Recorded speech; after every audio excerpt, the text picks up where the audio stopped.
భీమవరంలో పవన్ కళ్యాణ్ పర్యటన కోసం ఏర్పాటు చేసిన హెలీప్యాడ్ విషయంలో ఏవియేషన్ నామ్స్ ప్రకారమే తాము వ్యవహరించామని ఆర్ఎండ్బి ఇంజనీరింగ్ అధికారి లోకేశ్వరరావు స్పష్టం చేశారు.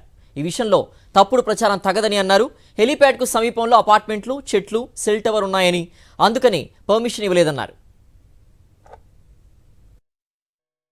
మేము విష్ణు కాలేజీలో ఇన్స్పెక్ట్ చేశామండి. ఇన్స్పెక్ట్ చేస్తే అది నామ్స్ ప్రకారం civil aviation norms blue book ఉంటుందండి. అది దాని నామ్స్ ప్రకారం అది బిలో 100 మీటర్స్ లోపు ఏ హై రైజ్ బిల్డింగ్స్ కానీ, చెట్లు కానీ, ఏమి హెచ్టీ లైన్స్ కానీ, ఎల్టీ లైన్స్ కానీ ఏమి ఉండకూడదండి. ఆ నామ్స్ ప్రకారం మేము ఇన్స్పెక్ట్ చేసి అదే రిపోర్ట్ మేము ఇచ్చామండి. ఏ ప్రాబ్లమ్ 50 మీటర్స్లోనే అన్ని బిల్డింగ్స్ అన్నీ వచ్చినాయండి. పెద్ద పెద్ద high rise buildings, cell towers అన్నీ ఉన్నాయండి. దాని ప్రకారం ఏ ప్రాబ్లం లేదండి.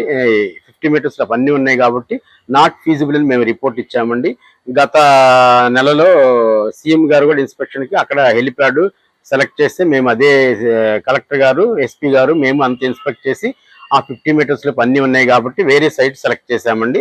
వేరే బయట సైట్ సెలెక్ట్ చేసి అక్కడ నామ్స్ ప్రకారం ఉన్న సైట్ని సెలెక్ట్ చేసి సీఎం గారికి అనువుగా అది ఇచ్చామండి. అంతేగాని మాకు ఏ ప్రాబ్లం లేదండి. మేము ఆర్ఎండ్బి అధికారులు ప్రాబ్లం లేదండి. అది సివిల్ ఏవియేషన్ నామ్స్ ఉంటాయండి. అవి దాని ప్రకారం మేము ఇచ్చామండి.